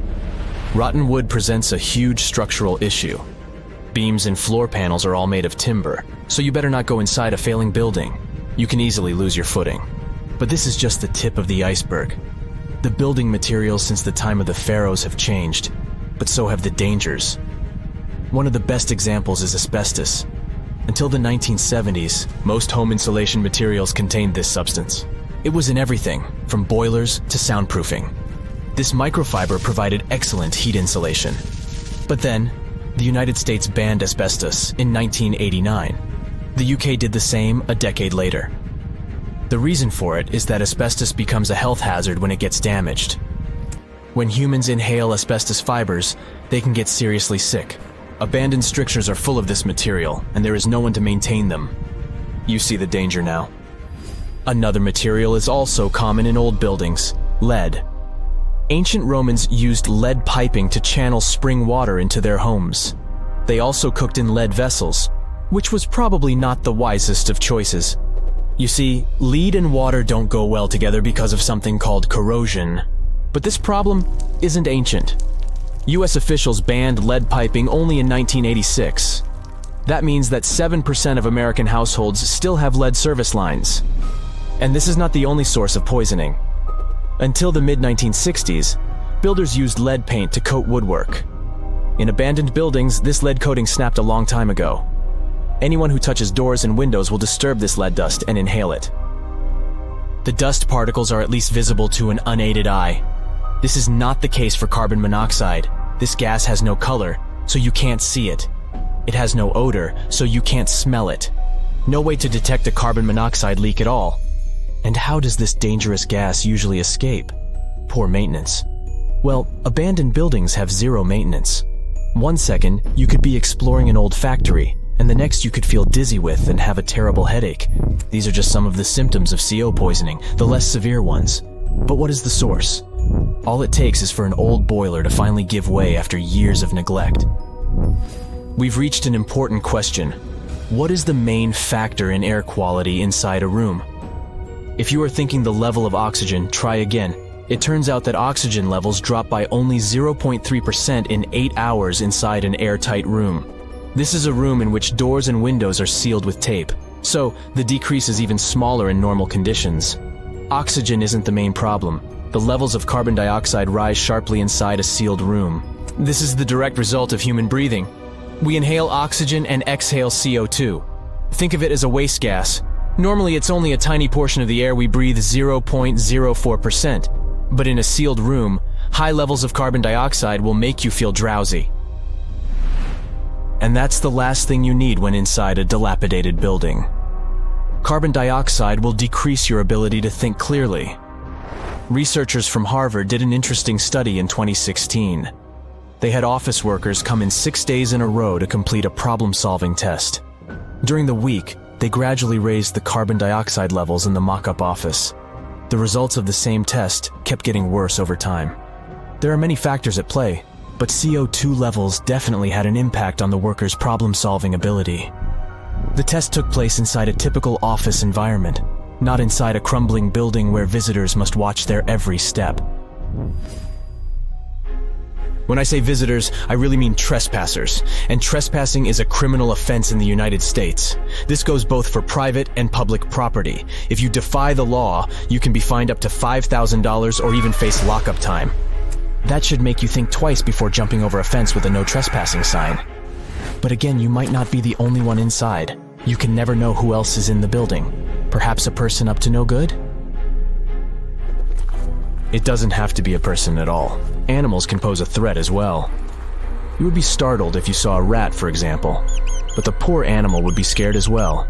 It might bite you. The list of diseases rats carry is pretty long. But rodents' teeth can cause other forms of damage. They grow constantly, so the animal has to constantly nibble on something to stop them from overgrowing. If you ever felt peckish at 1 a.m., you know the feeling. Electric cables are high on the rodents' menu. Abandoned buildings have plenty of those. Old wiring is dangerous on its own. Structures erected before 1984 often used wires made out of aluminum. Today, copper is the standard because an aluminum wire is 55 times more likely to catch on fire than a copper one. Flipping a switch in a rundown building can cost you your life. Be on alert for telltale signs that something is wrong. Lights that flicker, sparks from sockets, and the smell of smoke. And yeah, don't count on an earth cable to protect you from electrocution. Ground cables became standard only in the 1960s. Wow! Scientists have found a lost city beneath Egypt's pyramids. And it's incredibly large, bigger than the biggest target you can imagine. Underground chambers, passageways, and vertical structures. Scientists have no idea what purposes they serve. But let's start from the very beginning. Italian and Scottish scientists studying the Pyramid of Khafra discovered something that looked like secret tunnels under 3 pyramids. This find might change what we know about ancient Egypt. The expedition, called the Khafra Project, was led by Corrado Malunga from Pisa, Italy, and Filippo Biondi from the University of Strathclyde, Scotland. Their mission was to focus on exploring Khafra's pyramid, the second largest on the Giza Plateau. Scientists uncovered a massive structure beneath the Pyramid of Khafra. Could it be an ancient Egyptian underground city? The experts analyzed the data they had and came to the conclusion that 8 large vertical structures could be hiding beneath, possibly wells or shafts. They extend a staggering 6,500 feet across. Imagine placing 2.5 Burj Khalifas on the ground, one after another, and you get the sheer size of this find. These shafts also plunge nearly 2,000 feet underground. Some of the deepest underground stations in the world are located at a mere 380 feet underground or so. These cylindrical shafts are surrounded by spiral paths. Picture some old Gothic castle. They're connected to two giant, weirdly shaped chambers. Are those cubes? Or possibly bowls? Each of these chambers is likely more than 260 feet across. Now, even though we know about the structures now, no one has figured out their original purpose yet. Want to hear something even more shocking? Okay then, the team is almost sure that similar access points can be found under all three pyramids. In other words, all of them might be linked by a hidden system of underground tunnels, chambers, and passages. Even deeper, about 4,000 feet under the surface, there might be more unknown structures. And doesn't it add to the mystery? But the coolest news is that, according to some team members, these hidden structures near Giza pyramids could align with the legendary Halls of Amenti. In ancient Egyptian mythology, it's a place where people are believed to arrive when they're close to the end of their days. There, they are said to take a 3-day-long trial, facing their biggest fears. Now, how did scientists even discover these hidden spaces? To uncover them, researchers used 2 satellites positioned 420 miles above Earth. They sent radar signals to the Giza Plateau, and these signals generated detailed images, which were later compiled into a 3D model of the underground layout, including the newly detected shafts. Then, using synthetic aperture radar or SAR technology, which is a type of radar that can penetrate through stone, the team also spotted 5 small room-like structures hidden deep within the pyramid. One of these chambers contained a sarcophagus, which was once thought to be the tomb of Pharaoh Khafre. But now, scientists believe this was a mistake. The true burial site is likely to be elsewhere. In any case, these 5 hidden rooms were completely unknown before the scans. They seem to be arranged in the center of the pyramid and are linked to underground pathways leading somewhere below the structure. There's an opinion that these tunnels could lead to more hidden chambers and wells. Some of them might be around 4,500 years old. Wow, what if they help us solve ancient civilization mysteries? Preliminary data suggests that all this underground space can be much more than a few empty chambers. There might be many more hidden structures near the Giza pyramids. How come? Well, the thing is, the structure appears to include hollowed-out sections with spiral pathways leading even deeper underground. Refining the images hinting at this could reveal an extensive subterranean network. It might be a whole city hidden under the surface. Now, despite the excitement surrounding these findings, there are also a lot of people who don't believe in the existence of the underground city. They're skeptical about the archaeological discovery in Egypt due to the lack of peer-reviewed verification. That's why several archaeologists and radar experts have challenged the validity of the claims. They've explained that the technology used to make the discovery may not be advanced enough to produce such detailed underground imagery. According to them, the 5 smaller chambers found near the surface could be natural formations, since the area had had sacred significance long before the construction of the pyramids. Some experts have even dismissed the use of radar methods in this context altogether. They call these methods scientifically unproven and question their accuracy. The discovery has also reignited discussions about ancient Egyptian myths and the possibility of hidden texts lying somewhere beneath the Giza pyramids. The layout of the newly detected underground chambers shares similarities with mythological accounts of the Hall of Records, a rumored chamber that could preserve early Egyptian wisdom. If confirmed, these findings could significantly reshape the understanding of Egypt's sacred topography. Plus, this lost city beneath Egypt's pyramid could become physical evidence of previously unknown underground structures. That's why the Khafre project is super eager to begin excavating to confirm their findings. But getting approval from Egyptian authorities is a challenging process. The discoveries still need to undergo peer review before they are accepted by the academic community. By the way, this recent archaeological discovery in Egypt comes on the heels of another discovery involving a weird structure beneath the Royal Giza Cemetery, which researchers believe is unnatural in origin. Archaeologists use remote sensing techniques and uncovered a mysterious L-shaped structure underground in the Western Cemetery of Giza. This area is known to house burials of royal family members and high-ranking officials. Many of the tombs in the cemetery have above-ground mastabas, rectangular stone or mud brick structures with flat roofs. But there is an area in the center of the cemetery where there are no above-ground structures. To investigate this unexplored region, the team used electrical resistive tomography and ground-penetrating radar. ERT works by sending electrical currents into the ground and measuring the resistance to detect remains. As for GPR, it sends radar into the ground and maps the structures based on the radar's return. The team found an anomaly about 6.5 feet beneath the surface. It appeared to be an L-shaped structure measuring at least 33 feet in length.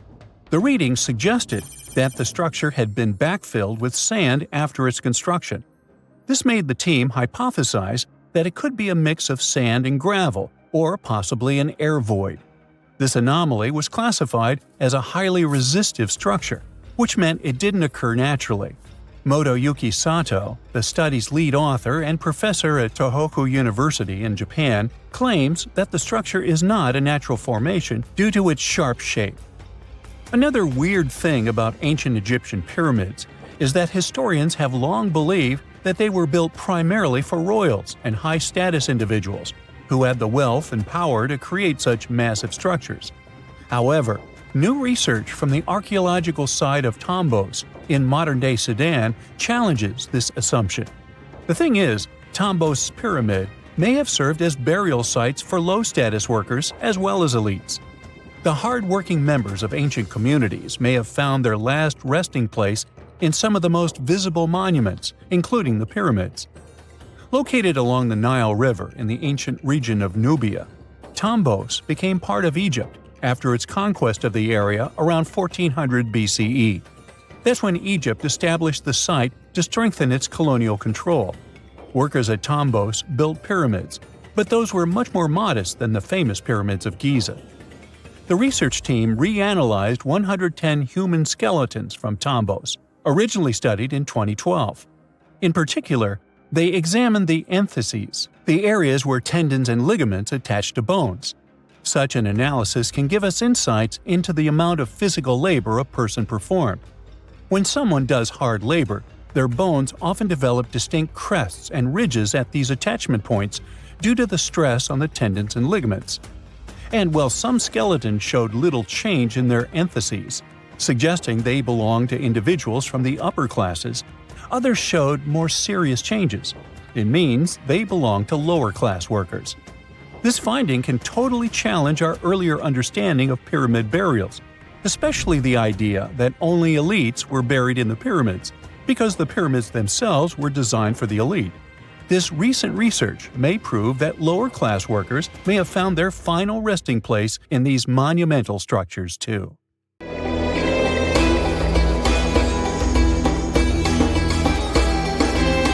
The Great Pyramid was created as the final resting place of ancient Egyptian monarch Khufu.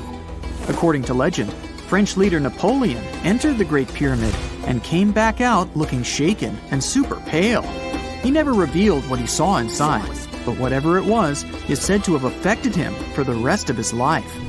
When Napoleon entered the pyramid, he would have walked through a super tight and ascending passageway. He'd then go through another passageway, known as the Great Chamber. This corridor would have been much taller than the previous one, and would have cobbles too.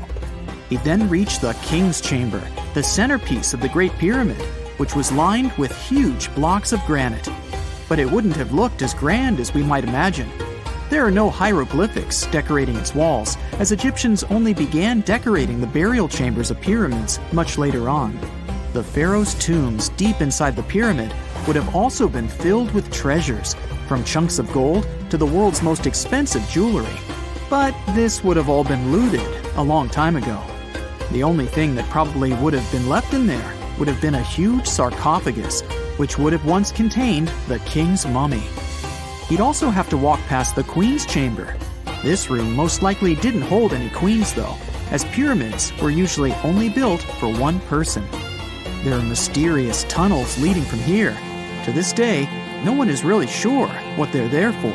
And that's not the only mysterious and creepy thing Napoleon may have encountered, as stories of pharaohs leaving ancient curses on pyramids go way back.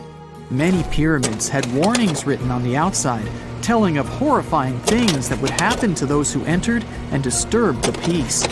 We might not know what exactly Napoleon found in the Great Pyramid that scared him so much, but we know for sure what was found in Tutankhamun's tomb. Tutankhamun was an ancient Egyptian pharaoh who was only 8 or 9 years old when he took to the throne. He became a cultural phenomenon when his tomb was discovered almost completely intact in 1922.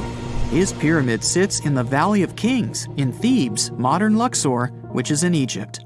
Unlike the Great Pyramid, Tutankhamun's tomb was covered in beautiful wall decorations.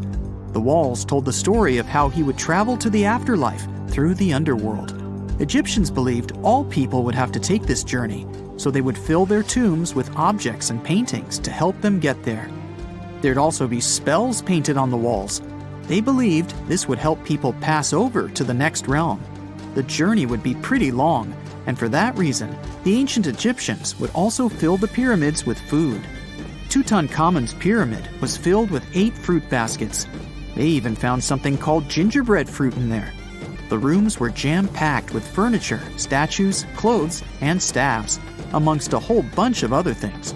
You'd likely find a lot of clothes and expensive jewelry in the pyramids as well. The ancient Egyptians wanted their ancestors to travel in style to the afterlife. They put Tutankhamun in his final resting place with over 50 pieces of clothing, all of the highest quality. There were tunics, scarves, gloves, and headdresses, and a ton of jewelry.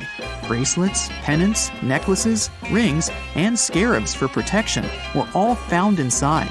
Each of them was made of gold or precious stones. There were also fans made of ostrich feathers to keep the old pharaoh cool in the hot Egyptian sun. But the temperature inside the pyramids never actually went above 68 degrees Fahrenheit. The ancient Egyptians developed a super cool air conditioning system that we don't fully understand even today. Tutankhamun's pyramid also contained 130 walking sticks made from ebony, ivory, silver, and gold to help him on his journey.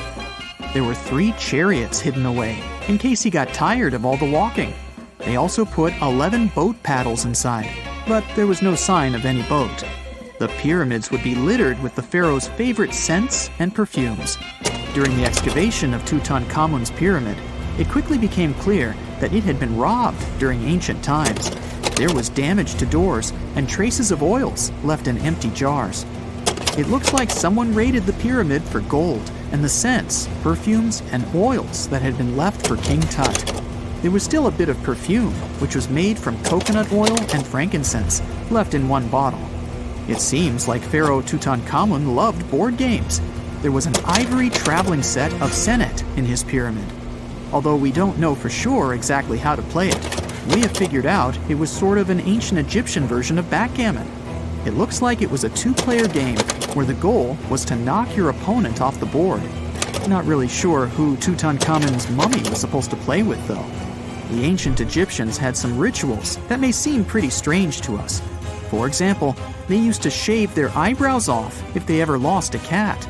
So it's not too surprising they put some really weird things inside pyramids. Archaeologists discovered a collection of mummified cats and scarab beetles in pyramids that date back more than 4,000 years. They were found in the pyramids of Saqqara, which is south of Cairo. They also found a bunch of makeup kits and mirrors inside. Makeup was worn proudly by both men and women in ancient Egyptian times. Eyeliner was the most popular cosmetic. The Rosetta Stone was one of the best discoveries ever made in pyramids. It was found by our man Napoleon Bonaparte and his team. It's a black granite rock that dates back to 196 BCE. It's transcribed in Greek, Demotic, and hieroglyphic. When it was translated in 1822, we got the key to understanding ancient Egyptian hieroglyphics for the very first time. The discovery of Queen Hatshepsut's mummy in 1903 changed our understanding of the Egyptians forever. After she had passed away, her successor, Thutmose III, removed most of the evidence of her reign. so we basically knew nothing about Egypt's first great female leader. She's now gone on to become one of the few and most famous female pharaohs of Egypt. Pharaoh Khufu even had a fully fledged boat in his pyramid. Archaeologists uncovered more than 1,200 pieces of a giant boat near the Great Pyramid at Giza. They reassembled the boat, and it's a whopping 144 feet long. It's most likely a solar boat, which was designed to carry the resurrected king with the deity Ra. Fun fact, the Pyramid of Giza is the last remaining of the 7 wonders of the ancient world. The other 6 are the Hanging Gardens, the Colossus, the Temple of Artemis, the Mausoleum, the Lighthouse, and the Statue of Zeus. This pyramid was also the world's tallest man-made structure for 3,800 years, and it's the biggest pyramid in Egypt. It took a staggering 2.3 million blocks of limestone, and some weighed as much as 80 tons. It took an incredible 100,000 laborers and a whopping 23 years to build. Its original height was a mega 480 feet. In 2017, archaeologists discovered something weird about Egypt's Great Pyramid. There's a hidden void that's at least 100 feet long, and no one really knows why it's there or what's actually inside it. The weird void is the first inner structure discovered within the 4,500-year-old pyramid since the 1800s. Scientists used cosmic rays to detect the massive hole, but are still no closer today to finding out what's inside. The ancient Egyptians took a lot of care building the pyramids, and everything was strategically placed and structurally sound, so it's super unlikely that this hole is due to blocks falling over time. Loads of pyramids also contain small model figurines called ushabti. These represented attendants. They believed they would come to life to serve the pharaohs in the afterlife. But it's amazing that all this stuff actually fit inside. There isn't actually a huge amount of space inside the structures. It's mostly just rock. This coffin seems to defy logic. No visible openings, no way in or out. And yet, inside lies Lady Chanet, a mysterious woman from ancient Egypt, perfectly preserved even after 3,000 years. How did she get there? It was the third intermediate period in Egypt, a time between great dynasties. Pharaohs wore the blue crowns. Priests in Thebes were almost as powerful as kings.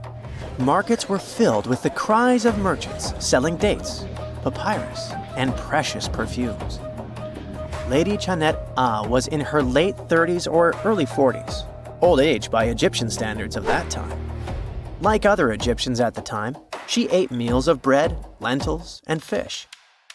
By that age, her teeth were already badly worn down, yellowish with enamel eroded, because food in ancient Egypt often had grains of sand in it. But she wasn't just a regular woman.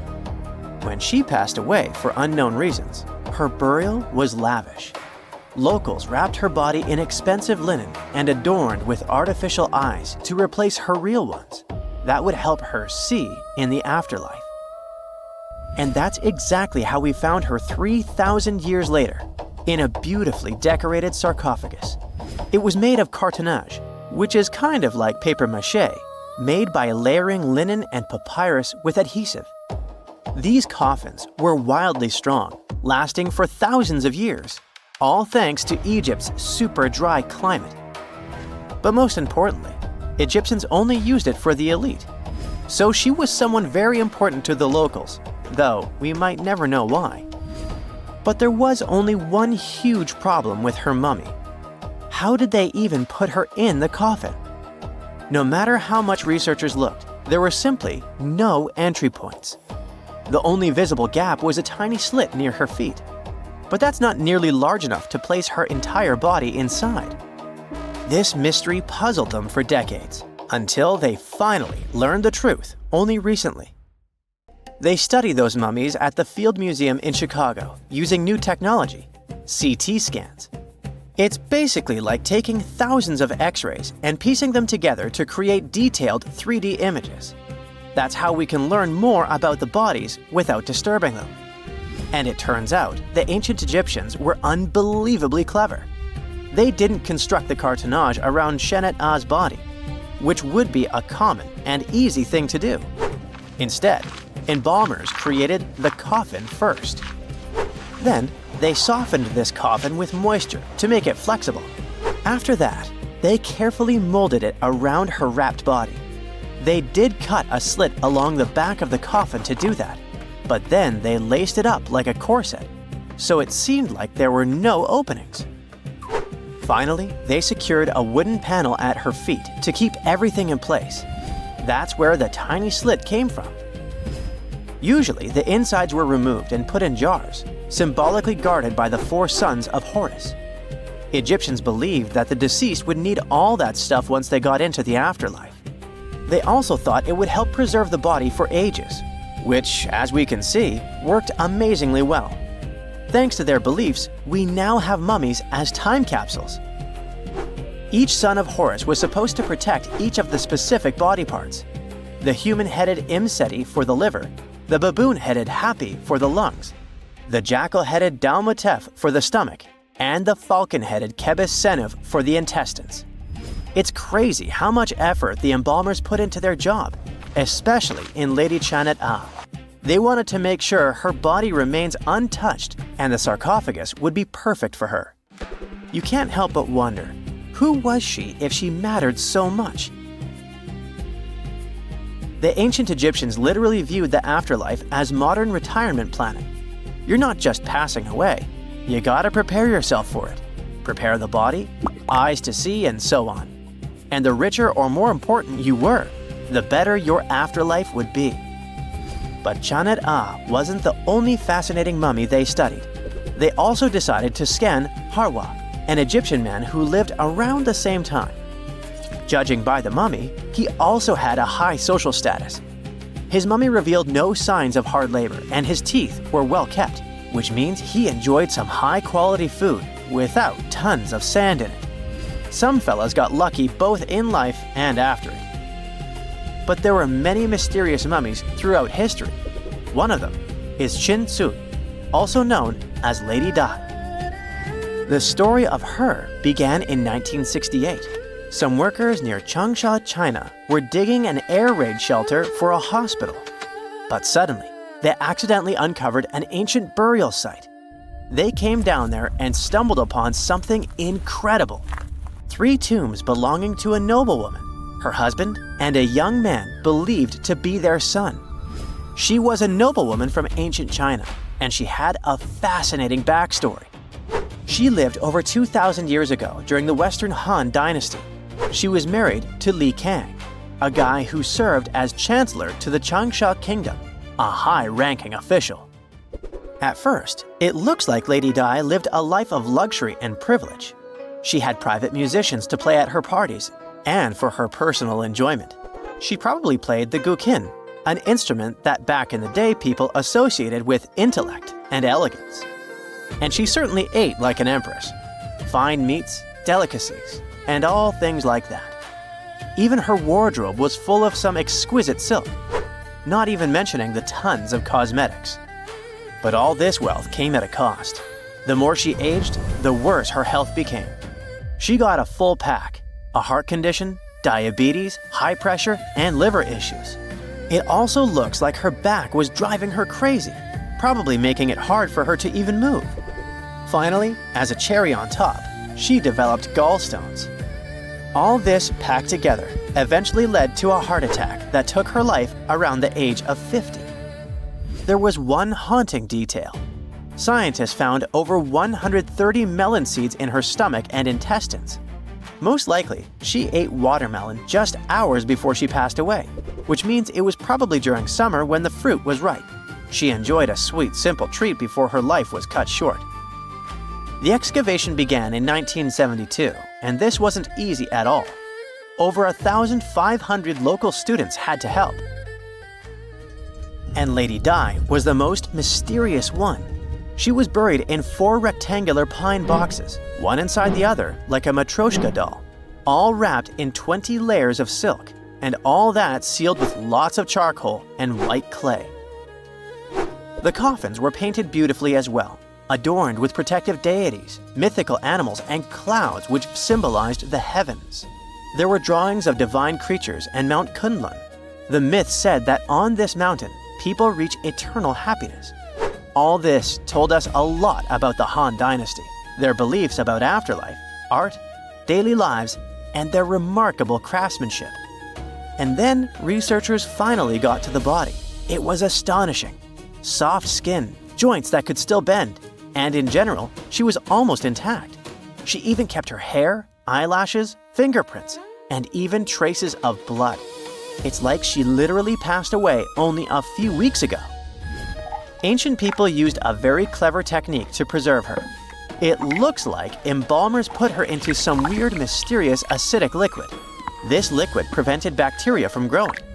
Unfortunately, it also gave rashes to all the scientists that touched Lady Di. And this rash lasted for 3 months. And you know what they buried together with her? Over 1,400 artifacts, mostly personal stuff like silk clothes, cosmetics, and musical instruments. Even food, grains, meats, wine, and pastries. There were also 162 carved wooden figurines of various servants and musicians. It's possible that they were either just there to service her even in the afterlife, or maybe based on her actual servants. In November 1922, a boy walked through the desert mountains of Egypt and discovered some ancient steps carved into the rock. Subsequently, this find became one of the world's largest and most significant archaeological discoveries. This step was part of Tutankhamun's untouched tomb. Archaeologists found about 5,000 ancient objects, including jewelry, fabrics, painted vases, and funeral masks. You've probably seen one of them. It has become one of the most recognizable attributes of ancient Egypt. More than 100 years have passed since then, and now humanity has finally become close to another large-scale discovery, the tomb of Cleopatra. This queen was the last active ruler of the Ptolemaic Kingdom of Egypt, who sat on the throne from 51 to 30 BCE. There are many ancient records about Cleopatra, her reign, and her unusual personality, but until now, no one has discovered the secrets about her passing away in the burial place. So, one archaeologist, Dr. Kathleen Martinez, has been studying ancient records and temples around Alexandria for decades, and concluded that the tomb of the queen should be located under the ancient city of Taposiris Magna, founded in 280 BCE. It was a big city on the northern coast of Egypt, where tens of thousands of people were engaged in trade and industry, and it seems that Dr. Martinez's guesses turned out to be correct. She and a group of archaeologists have discovered a secret underground tunnel near Alexandria, with a length of about 0.8 miles. It was cut into the rock under Taposiris Magna's temple. During further excavations, they found many things that indicate Cleopatra's tomb lies in the tunnel's depths. It's also possible that she is buried there together with the Roman commander, Mark Antony. According to ancient records, Cleopatra and Mark Antony loved each other and together opposed the Roman Senate, which declared Antony a traitor. The fact that natural disasters have occurred on the territory of Taposiris Magna for thousands of years can complicate the excavations. Earthquakes and floods destroyed the city and possibly flooded its underground tunnels. But archaeologists hope the ancient tomb remains untouched, and that it hides many treasures and records about the royal life of ancient Egypt during the reign of the last dynasty. There's a chance that excavations will go underwater and in the mud. This will require much time and funding, but archaeologists are sure it's worth it. Anyway, it's too early to say that Cleopatra is really buried there, but scientists have found many things in the tunnel that confirm this, including clay pots, dozens of coins with the image of Cleopatra and Alexander the Great, as well as a bust with the image of the Egyptian queen. Cleopatra is still one of the most popular personalities in Egypt, on an equal footing with Ramesses III and Tutankhamun. She inspired many films, paintings, and books, but what made her so popular? She became famous for her inconsistency. She was a beautiful, intelligent ruler who pulled Egypt out of the crisis and made it a prosperous power. Medieval Arabic texts say she knew chemistry, mathematics, and philosophy, and may have written several scientific books. She knew several languages and had excellent diplomatic skills. At the same time, there are many legends that she was a femme fatale who drove many men crazy. However, there's no evidence that her beauty was incomparable. The image of a stunning model was created by Hollywood when it made several films where famous actresses performed the role of Cleopatra. And the Roman Emperor Octavian, the adopted son of Julius Caesar, specially created the image of Cleopatra as an insidious seductress because he was her enemy. Even though she was born in Egypt, Cleopatra wasn't an Egyptian. Her ancestors were Greeks, among whom was one of the generals of Alexander the Great. However, the people of Egypt loved her. She learned the language and was very sensitive to the traditions of this country. She knew the history, mentality, and customs of ancient Egypt well. She raised the level of its economy and strengthened its status as a world power. Much of this was made possible thanks to her cunning and impressiveness. She loved theatrical performances and lavish celebrations. She knew how to surprise people and put on a show. But behind the exterior image of a luxury lover was an intelligent and calculating ruler. Ancient Egypt was a rich, luxurious country, and Cleopatra did everything to increase its wealth and strengthen its position in the international arena. For example, she was once in conflict with her brother Ptolemy XIII. The queen knew that she wouldn't be able to resist him, so she decided to attract Julius Caesar to their side. The Roman emperor arrived in Alexandria, where Cleopatra wanted to meet him, but Ptolemy knew about her plans and was about to prevent her from coming to Caesar. Then, instead of a rich and noisy arrival, Cleopatra decided to make her visit inconspicuous. She wrapped herself in a carpet or linen bag the emperor's servants carried into Caesar's private chambers. Cleopatra emerged from the carpet and impressed the Roman emperor with her beauty and determination. As a result, they fell in love with each other and became close allies. After some time, she impressed another influential Roman for diplomatic purposes. She arrived to meet Mark Antony on a golden barge with purple sails and silver oars. Cleopatra was dressed in the image of Aphrodite and sat under a magnificent canopy. Her servants dressed like cupids and were blowing her fan and burning incense. But Cleopatra created such a show for a reason. She knew that Antony revered Greek mythology and considered himself the embodiment of Dionysus. As a result, he was so impressed with this woman that he ended up marrying her. Cleopatra defended her crown, strengthened her alliance with Rome, and bore Antony 3 children. In Egypt, they threw big parties and enjoyed wealth with power. However, the relationship of a high-ranking official with the Egyptian queen caused a scandal in Rome. Octavian was Antony's primary opponent in the struggle for power, so he exploited the situation to darken the competitor's reputation. He used propaganda to make Cleopatra an insidious seductress in the eyes of Roman citizens. He accused Antony of succumbing to her charms. The Roman Senate supported Octavian and declared Cleopatra an enemy. In 33 BCE, this conflict reached a high point when Antony's navy clashed with Octavian's fleet. The latter won and forced his enemy to flee to Egypt with Cleopatra. According to some records, they took refuge near Alexandria. Pursued by the Romans, they hid in one of Cleopatra's palaces and met their end. Some legends say that Cleopatra was an expert in poisons. She provoked a venomous snake, a viper or an Egyptian cobra, to bite her. Also, according to another legend, she pricked herself with a poisonous needle. There's a theory that Cleopatra always carried an ampule with poison inside her hairbrush. And when she was cornered, she soaked the needle with this poison and pricked herself. None of this can be said for sure. Scientists are still trying to find out the truth. Perhaps when they reach Cleopatra's tomb, the world will get more answers about her tragic fate. She is considered the last ruler of Egypt. After her passing, Octavian plundered her palaces and temples and returned to Rome, where he became the main emperor. He successfully ruled the country and expanded its borders. His reign ended when he turned 75. World history would have looked different if Cleopatra and Mark Antony hadn't lost that naval battle.